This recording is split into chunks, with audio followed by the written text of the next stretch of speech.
We're still playing a 20-year-old MMO in 2023. Why? Why is that? Why is Classic WoW doing what it's doing? Let's check out this video and see So what it's all unless you've about. been hiding under a rock, World of Warcraft Classic Hardcore official servers are live, so stock up on drinks and junk food, call in sick from work, and let everyone know showering will be strictly off the menu for the next 2 weeks as we yet again get ready to set foot into Azeroth for the first or maybe the 100th time and start our journey from level 1 to 60 in the game as it was all the way back in 2004. This time, the threat of death looms at every turn, where the smallest miscalculation or jump can sink tens or even hundreds of hours down the drain, where people try to stay awake and focused to not pull that elite patrol, avoid that one mob in the area that is 10 levels higher than you, wait for elevators, and remember to go up for breath before what a you sad die. way to die. Also, you can Dying say to an elevator that you boss. made it. You beat the odds and you reach level 60 without dying. For most people, that might be the fabled end of the journey that they may or may not reach. By the way, this guy, this level 60, Vitochi, his mage did die. For most people, that might be the fabled end of the journey that they may or may not reach. For others, it's just the start, and they plan to take on dungeons, and then Ragnaros, and Onyxia, Netharian, Cthulhu, and maybe even venture into Naxxramas in the quest for epic gear and legendaries, putting the fate of their near-perfect character in the hands of 39 other players in search of that last business slot item that they're missing. Yeah. And there certainly seems to be a lot of people playing. It took me about 2 hours to get out of Northshire Abbey on launch night. Stormwind is vastly populated, there's plenty of action on the auction house, and the chat is brimming with geopolitical debates, opinions on the outcome of World War II, and your mom's whereabouts from last night. World War III is probably what he meant to say. And yes, plenty of that. I don't know what it is about Classic WoW, but it brings out the political opinions in chat all the time. Trade chat is just a place for people to debate, talk about world events, and ask for the Blessed Blade of the Windseeker.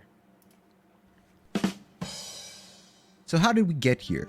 Why are so many people choosing to play an MMO, one that most of them have played through time and time and time again? Are you serious? A game that came out 20 years ago, rather than try out what one of the current MMOs have to offer? Well, that's the exact question that motivated me to start this channel about a month ago.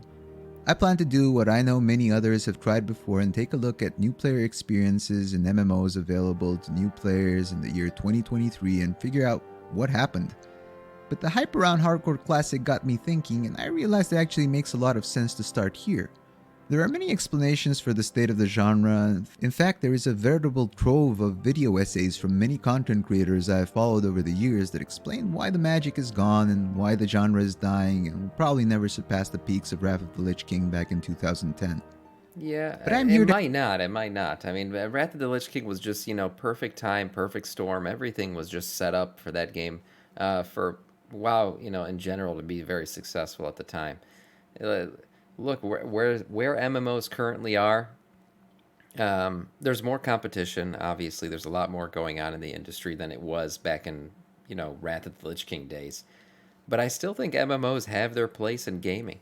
And I actually think there is a bright future for MMOs, or else you wouldn't see these companies investing as much money as they are. I mean, Amazon has been pumping out MMO after MMO at this point, and without much success.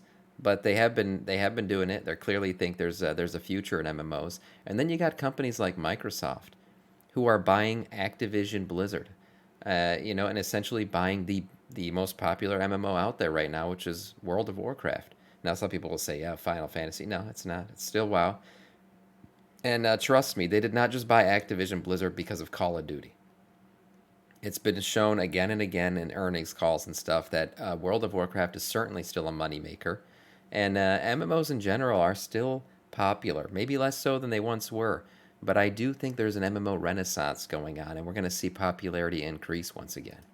To add my 2 cents and give you what may very well end up being the Riot MMO is another big one. That's right. It does sound like a good one. Trust me, all this money investment into MMOs is not because it's a dying genre. That's for sure.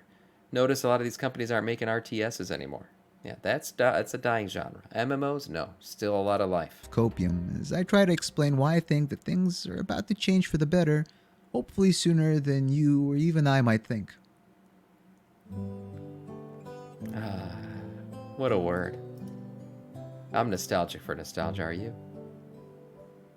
One of the most common explanations people come up with is nostalgia, a never-ending quest to recapture that feeling you had the first time you set foot into a vast online world where every corner of every zone was unknown and every interaction with another player could lead to something new and exciting. That's In a right. time long ago where there was barely any social media, and this was probably the first time you had a persistent setting where you could connect with, cooperate with, or kill Yep. and teabag people from across the world in real Yep. time. Yeah, it's Many true. argue that it's not the game's fault. World of Warcraft was my first MMO, as it was for many. It was a noob man's MMO. There were harder core MMOs out there at the time, EverQuest being one of them. And MMOs in general were considered a very hardcore genre. But then World of Warcraft came in, and it introduced MMOs to the masses as a more friendly MMO, where dying didn't necessarily mean the end or a loss of gear or anything like that. It was an MMO that people could get into, learn how to play the genre, and it was a softer version of MMOs. And it was the casual Andy's MMO, really. And that's why it became so popular so quick, and for many was their first MMO, including myself. You aren't really looking for the perfect game, but rather trying to step in that same river twice and revisit a time in your life when things were easier, when you had less responsibilities, and you were more excited to meet new people online and had the time to go on adventures. And that the game you're playing back then is just a reflection of your past self that you can never truly recapture. And while a lot of this is probably true, for many people, World of Warcraft was not their first MMO. In the early days, before it became the cultural phenomenon we remember it as today, many of the first guilds already had a core group of players, at least on my server, that had come from other games such as EverQuest or Lineage. Yeah, the hardcore players did, but a lot of noobs were involved in the success of early WoW, and it was their first MMO. So clearly, in 2004, WoW was a big enough step forward in terms of mechanics, immersion, graphics, and gameplay for people to forego their time and emotional investment in previous titles and move over to the newer, better thing. So why did we stop there? Why is it that no other MMO made a similar leap in quality to recapture the imagination over the last 20 years? And will one ever come along that manages to do so again? Maybe the Riot one. Maybe. But yeah, here's the thing. And maybe this is what he's getting at, the meta, most MMOs after WoW just tried to recreate WoW. And obviously they couldn't do it. I mean, if you wanted to play WoW, you played WoW. Everything else was just like a reskin of World of Warcraft. Nobody tried to do anything too different, and when they did, it often failed. So what else could you do but just surrender to the king that is World of Warcraft?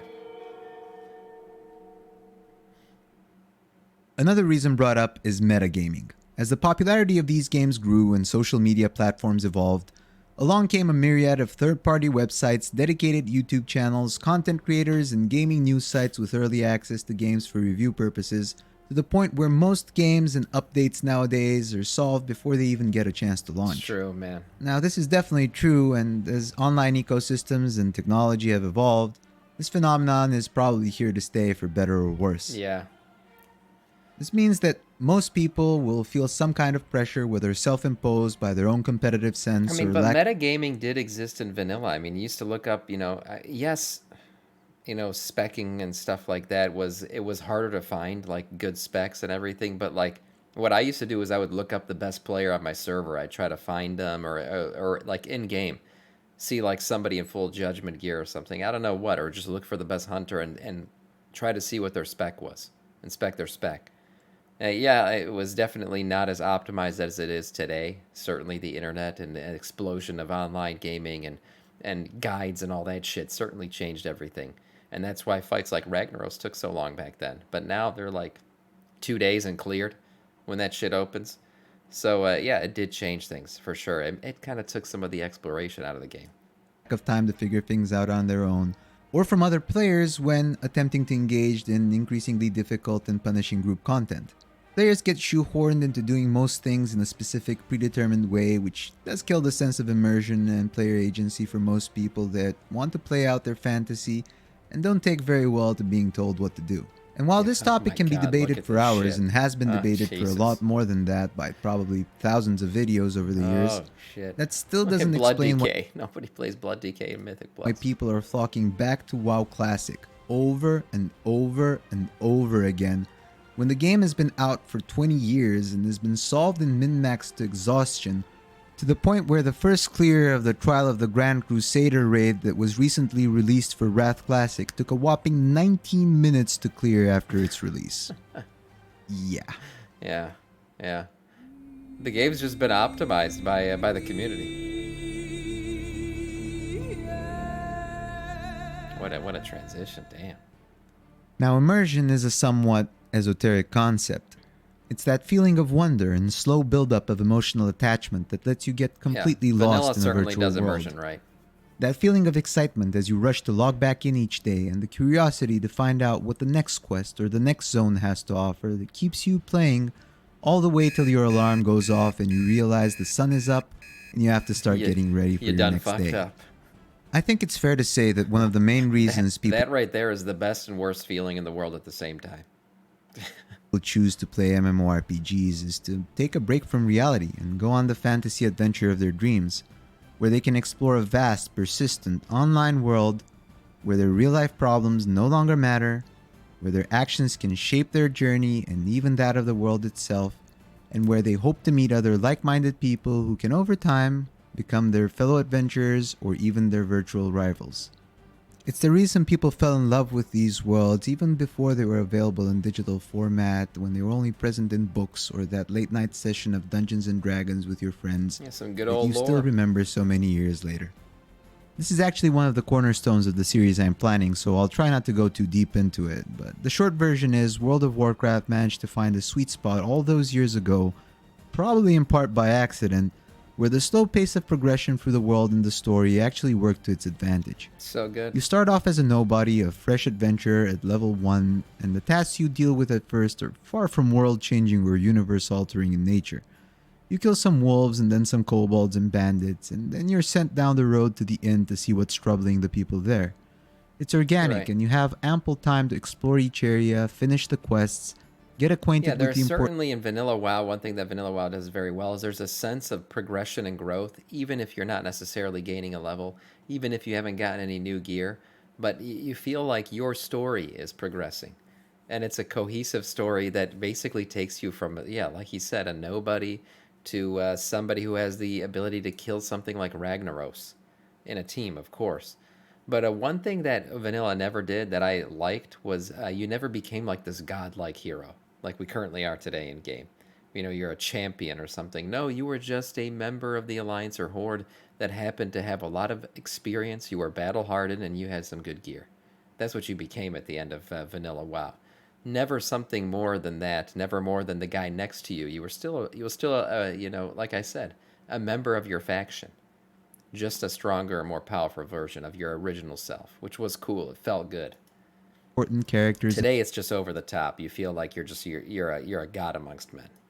Factions before being sent on a long walk to the next.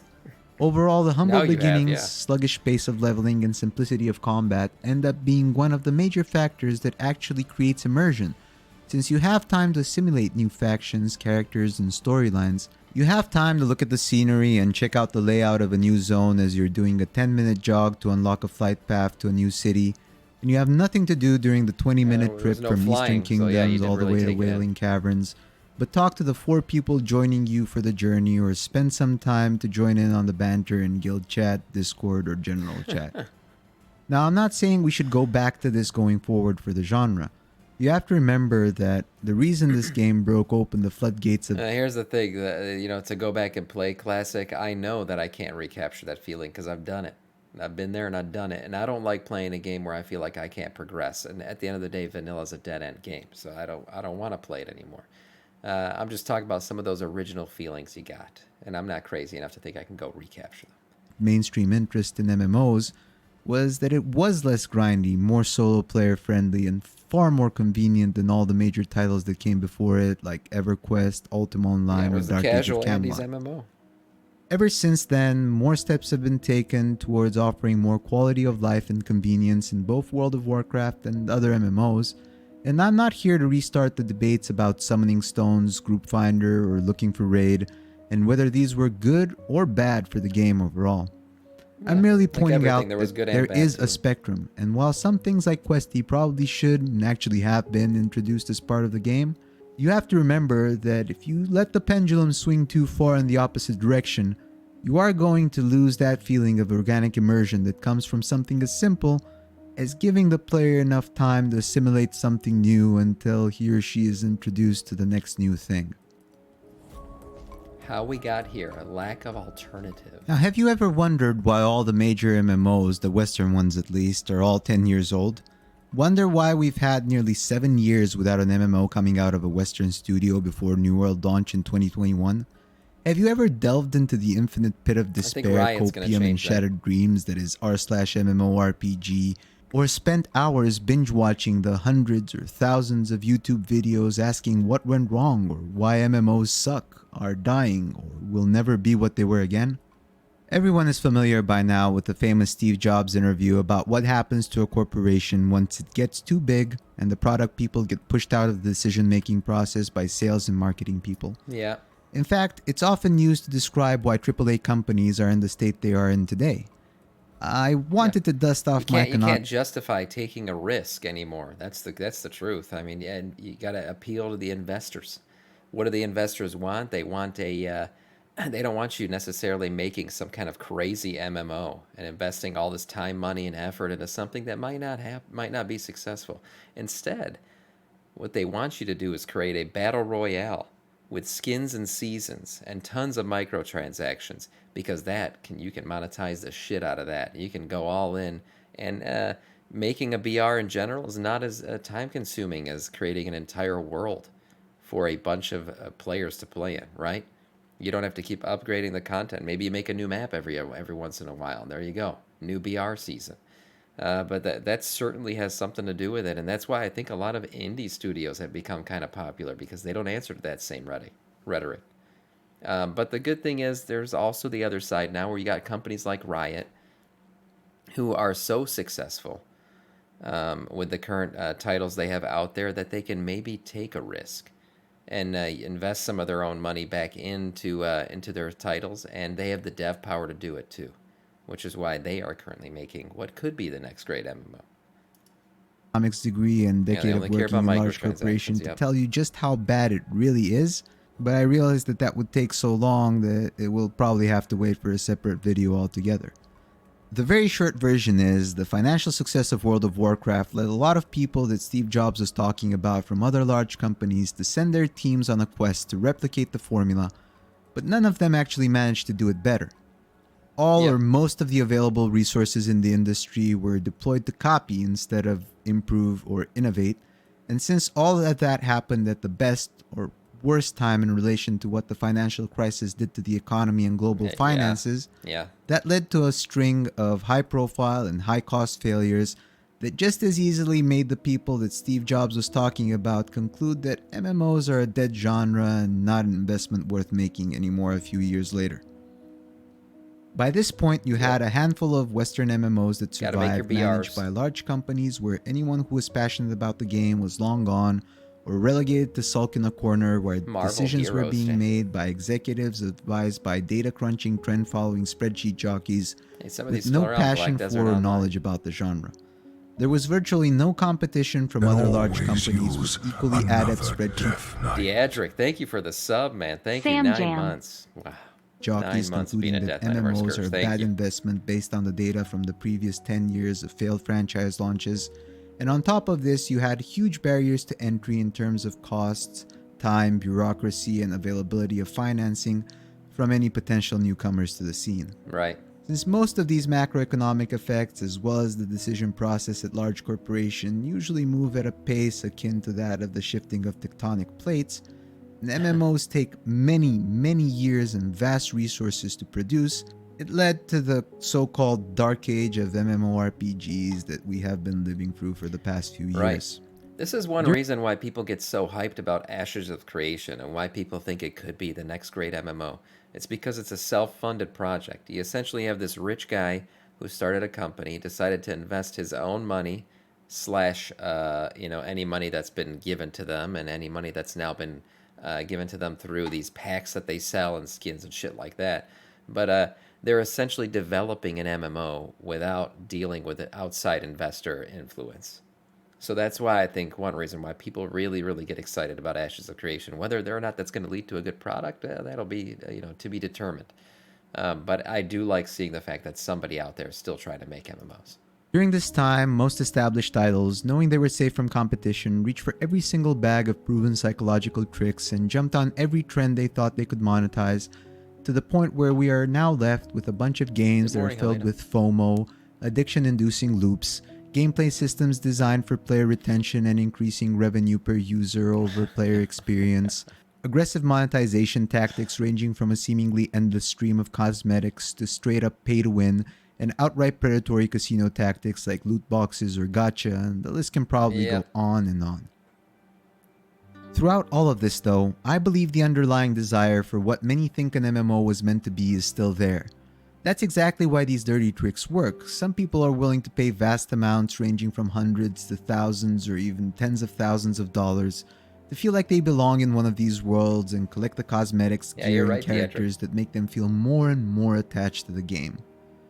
Just look at the success of some of the Kickstarter MMO scams that have managed to pry millions of dollars from people desperate for the next big MMO experience over the last few years alone, or the never-ending saga that is Star Citizen that has managed to raise an astonishing $600 million in funding, despite being what could generously be described as an alpha build after over 12 years in development. And if you think this is just a small number of hopelessly lost people, just look at the interest in every MMO that launches or gets announced. Amazon's New World, the first major Western release in over 7 years, reached almost 1 million concurrent players on Steam when it launched. I did. I was one of them. And then later, when Amazon brought Lost Ark to the West, Amazon bought. Yeah, Spellcheck knows what's up. That reached 1.3 million. And when Diablo 4 boasted MMO-like elements, I'm sure that accounted for a large amount of the millions of people that bought that game. And it doesn't stop at MMOs. The first people that were pushed out of the genre by the shift in direction were the more casual players, the ones that value that feeling of adventure, exploration, and connection to both the world and the other players in it, above the challenge of climbing up a seasonal ladder or keeping up with the esports level of difficulty some of the games have incorporated more and more into their endgame. These players managed to slowly find an alternative. I will say Dragonflight has taken a step back from that. I think Shadowlands was like peak difficulty, where like literally if you wanted to raid, you had about 30 different things you had to do. You had to get your legendaries straight. You had to get your Torghast runs in. You had to get into the raid, and that was hard to do because player population was down. And then once you did, I mean, you're talking about Sepulchre of the First Ones or Sanctum of Domination. You're talking about some of the most difficult boss fights ever put into the game. And the only way you got to that is if you completed your laundry list of chores to get to that point in the first place. It was insane. And I feel like Dragonflight's been a drop off from that, where now things are a bit more, a bit more casual. You can be a bit more casual and still get into a raid. Normal raid for Avarice or even Vault of the Incarnates is far more easy than anything that was given to us in Shadowlands. And I feel like even Heroic is easier. The fights are a bit less complicated, and less add-ons are required to get these things done. I think they've taken a step back a little bit in terms of just pushing the difficulty of the game, and they've kind of reverted back to, well, this game is also a place for casual Andes. People who have other things going on in their life. Torghast. MMOs and the growing number of excellent open-world single-player games we have been getting over the last few years. It arguably started gaining proportions with Skyrim, then Witcher 3, and more recently Elden Ring, and now Baldur's Gate 3. All of these games are vast, and the realm of what's possible technologically has gotten to the point where the illusion of a dynamic world, player agency, and freedom to make choices that shape your journey and even the world around you are virtually enough to simulate a lot of the elements of escaping into a living virtual world that was exclusive to MMOs only 10 or 15 years ago. Right. And all of these people still want to play what they think of as an MMO, but all they have available are a handful of bloated and questionably monetized games that released 10 or even 20 years ago, many of which are so focused on endgame and catering to the most dedicated and invested remaining player base that they completely neglect the experience of new or even returning players who sometimes give them a chance and desperately try to get emotionally attached to a game that seems to be fighting them all the way, until most of them eventually give up, sometimes for good. So is it really that strange that people choose to replay the 2004 version of World of Warcraft when the new player experience hadn't been changed to increase player retention or expedite the path to endgame, when the game hadn't been bloated with 20 years worth of content that is immediately staring you in the face, making you count the days, weeks, or months it would take to even scratch the surface of catching up to the hamsters that have been running on the wheel for the whole time? Or that people keep trying to come up with new twists like hardcore mode to try to improve the experience when that concept has been seemingly abandoned by both Blizzard and all major MMO developers for so long? The new player Speaking of new players, imagine a young gamer trying to find a virtual world to call home in 2023. This player might look at endgame footage of the most popular current MMOs, and let's take the case of Retail WoW for example, since that is the game I'm most familiar with by far. They will soon find out that the good part of the game is Mythic rating and high-end Mythic Plus or rated PvP. I've had plenty of people come into my stream who don't play WoW, and they're like, oh, who's this? You know, what are you guys doing? I'll tell them, we're like fighting a heroic endgame boss. I want to do that. I'm thinking about starting to play WoW. How can I do that? And you know, when you think about it, you're like, damn, you got some shit to do if you want to do that. But like I said, you know, the bloating has come down a little bit. There's a lot of gear catch up in Dragonflight. They've tried to solve that problem, but it is a problem that's created by the fact that this game's like 20 years old, man. It's a 20-year-old game, so how do you eliminate that 20-year grind without disenfranchising the players who've done it? You know, who've been there the entire time and done a lot of this shit. Well, you got to create a good entry experience. And I know I've had friends who've logged back into Dragonflight, and they get hit with so many like storylines and quest lines and things they got to do that they just log back out. They're like, this is too much. This is too much. There has to be a simpler way to get back into the game, and I don't know how to do that. I'm not a dev. I don't have the solution, but it is certainly overcomplicated right now. And they will look up footage of what that looks like. And what will they find? Well, this. Yeah, well, that's part of society, too. Society don't want to be part of the journey. They just want to get there now. Or this. Or this.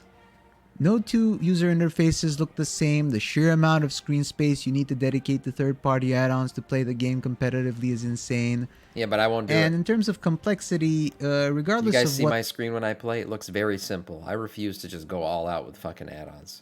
The long-time players Even if it's going to make me worse, I won't do it. Myself, because I feel like it just scuffs up my game experience too much. This is off-putting to all but the most masochistic few. I don't want to play World of UI. I want to play World of Warcraft. Now let's assume that all of this somehow feels appealing, and they decide to jump in. They are then looking at an express tour through 20 years worth of content they are not familiar with, offered up in no discernible order, where you are from the start acclaimed as the grand hero of the Horde or of the Alliance that has vanquished countless dragons, gods, and otherworldly forces you have never even heard of.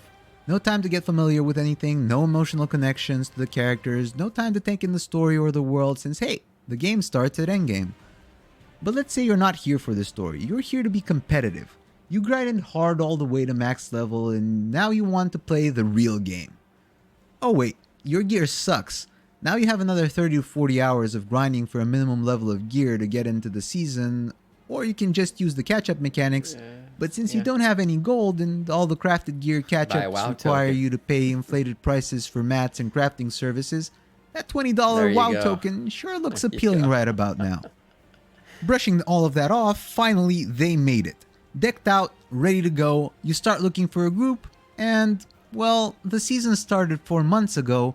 You have no rating, you have no longs, and you're not particularly great at the game, and the class that you picked was part of the meta when you looked it up 3 weeks ago, but the last patch came out, or the last MDI or Great Push created a new meta, so no one will invite you, or if they do, you're probably going to get kicked for not knowing a specific mob in a specific dungeon people have been grinding out for months.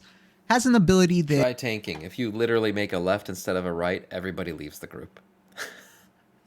Everybody leaves. People get so mad at me for not knowing the exact route to take, and it's because I haven't played a lot of Mythic Plus. Now, I do try to look things up. I try to use like Keystone Guru and stuff like that to understand routes and how I should handle things. But it's also hard to just get an invite to a good group because my rating is low and we're so deep into the season. So it's very hard to catch up because most of the groups that are going to invite you are inviting you because they're not looking at ratings maybe, but they're also not looking at it for all the other people in the group, which usually leads to an assembly of a pretty bad group, which leads to a failure, which leads to your ratings still not going up, and it's like a cycle, never-ending vicious cycle that just continues over and over, leaving you in like a meta hell, where you're just sitting at the bottom, the elo hell. You're sitting there at the bottom, can't get your rating up, and you're fucked because you waited too long to start the season. It's your class's job to deal with in one way or another. So thanks for playing, and see you in 2 months when the next season starts so you can do all of that over again. Why would anyone look at this and choose to go through 60 hours of dedicated grinding in a specific 3 to 4 week period every 6 months on a specific set of classes that are deemed worthy of high-end content, install 30 to 40 different pieces of third-party software just to have a chance to join the part of the game that everyone described as the good bit, when they can just play any other popular multiplayer games like MOBAs, FPSs, or Battle Royales, where they can instantly join a lobby and start joining games at their level and steadily improve over time?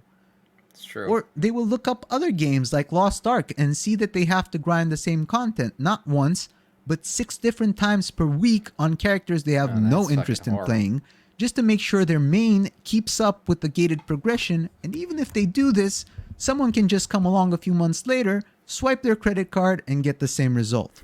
Or check out New World and see all the horrible reviews related to the hilariously bad launch the game had, riddled with bugs, lack of content, and the dwindling population numbers it currently has today. By the way, this game is actually getting better now, but you still can't swim. You still can't swim? Oh my god. Why?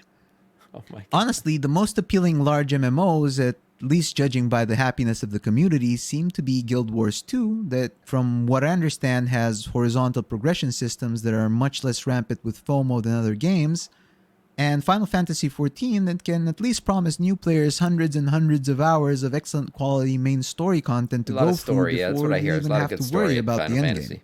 It's crazy how in 2023, classic WoW seems to be the closest thing to what an MMO initially meant from a new player perspective. It really has but while I have been pleasantly surprised to meet more people than I imagined during my playthrough so far that tried WoW for the first time during Classic Era launch in 2019, or even during current Classic Hardcore release. Like, I will say, you know, in terms of getting into an MMO, Classic still does it best. Like, if you had somebody who was like, I have infinite amount of money, you know, I never have to work another day in my life, I don't have any responsibilities, I don't have kids, I don't have a wife, I'm just chilling at home, and I want to invest all my time into a video game, and I want that video game to be an MMO.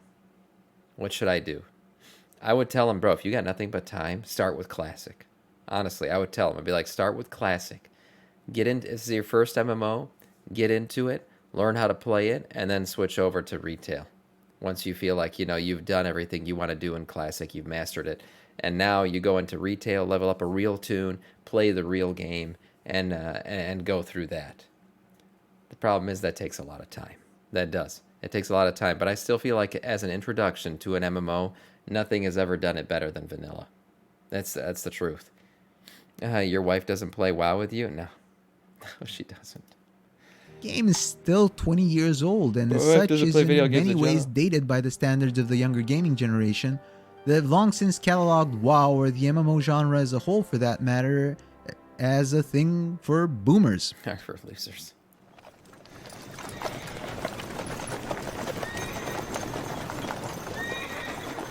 And a rallying cry. So to wrap things up, taking advantage of their market dominance and lack of competition, current MMOs are slowly bleeding out the will to log on of even the most competitive and emotionally invested remaining players, while completely neglecting the new player experience and failing to appeal to a new generation of gamers with their half-assed attempts to turn endgame into esports.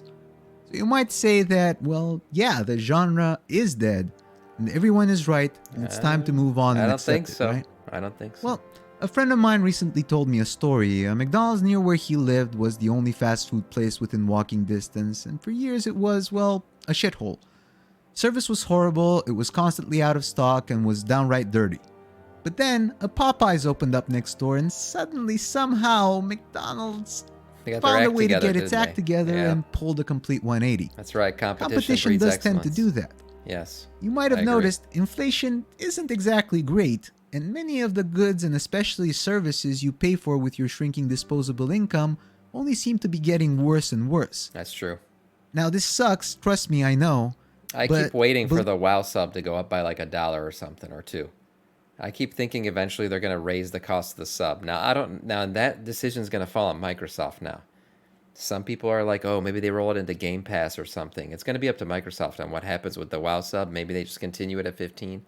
But it's like almost like the WoW sub has been anti-inflation. Like it has stayed at, it was $15 back when I started playing in 2005, and it's still $15. I mean, honestly, if you think about it, WoW is the best bang for your buck ever. That shit's still the same. It hasn't changed. But I have heard it's changed for like countries outside of America because of changes in like currency and how much it's worth and all that. Yeah, tell that to Brazil. Yeah, that's what I've heard. I've heard because of compared to the dollar, how much their currency is worth, things like that. That the WoW sub has changed, but it's still the same since I started playing. Was 2005 a price hike? I thought it was always $15. But anyways. We'll see if that changes. The economy has certainly changed since 2005. Will the sub? Believe it or not, these are signs that the economic and financial conditions that help perpetuate the state of this industry, and many others for that matter, are starting to shift and change in fundamental ways. You might have also noticed that in the past couple of years there has been a veritable deluge of MMOs being announced. Now, the ones that we have been getting so far aren't exactly great. Yeah. And we've already established that MMOs take years and years to develop. You expect of me a speech? I've only one to give. And it is the same one I'd give were we not standing on the brim of a battlefield. It is the same one I'd give were we to meet in the street by chance. I've only ever hoped for one thing. But it only Epic takes speech. one. Just one good MMO from a studio that is willing to take the risk and go against the trend and pour their hearts, souls, and passion into a game and try, and more importantly, succeed to make it fun.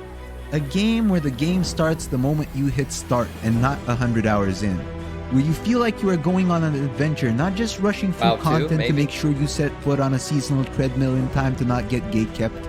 Where there is no shop button inside the game to invalidate your accomplishments by putting a price tag on the time you spent to get that sword or the time you spent to get that mount. Where they remember that there are sandbox elements that they can incorporate into their theme park, and those elements could potentially solve the content drought problem, since people will form guilds and alliances that will cooperate, trade, and fight each other over scarce resources and territory rather than devour the content that took 1,000 people 6 months to make in 2 weeks and scream for more. It might take years, and morale is definitely low after such a long wait. But if that game does come out, I truly hope that each and every one of you takes a month off work or a month off school, kisses your loved ones and tells them, I love you, but I need to go and fight for a greater cause, and plays the literal fuck out of it. Oh, I would. Make that 1 million player count go to 2 million the second weekend and 3 million the weekend after. Prove to the spreadsheet jockeys data that there is an alternative business model that can work, and make that game become the Popeyes to the current McDonald's of a hellscape we have in MMORPGs. And it is the space between you. Fight not for yourselves. Fight for that space. Fill that space. Make it tissue. Make it mass! Make it impenetrable! Make it yours! Where is that speech? And maybe, just maybe, that will be the kick in the ass that the slumbering AAA giants need to actually wake up, get to work, and see if they actually remember how to make a good game again. But that's just my 2 cents. And although I am aware that this day is far off and may very well never come, in the meantime, we still have classic, either hardcore or not. Yeah, playing for retail. when we want to take a time capsule to a time when there was nothing but brighter futures ahead. People wrote books and movies that had stories, So you cared whose ass it was and why it was farting, and I believe that time can come again. What a speech. I'm Jericho. Thanks for watching, and hope to see you again soon. That was good. That was good. Yeah, it was an interesting to delve into the mind of the MMO player. Whether or not MMOs continue on in the future, I say the answer is yes, MMOs will. There's plenty of good companies that are really trying to pump out the next great MMO. And I think the days of copycatting and, just creating shit products to try to money grab at the popularity of MMOs, those days are gone. Those companies have moved on to BRs and other things like that. As in terms of like creating a good MMO, I feel like the only ones who are still trying to do it are the ones that actually want to do it, and not just try to create some quick cash grab. So we'll see. We'll see what that next MMO is going to be.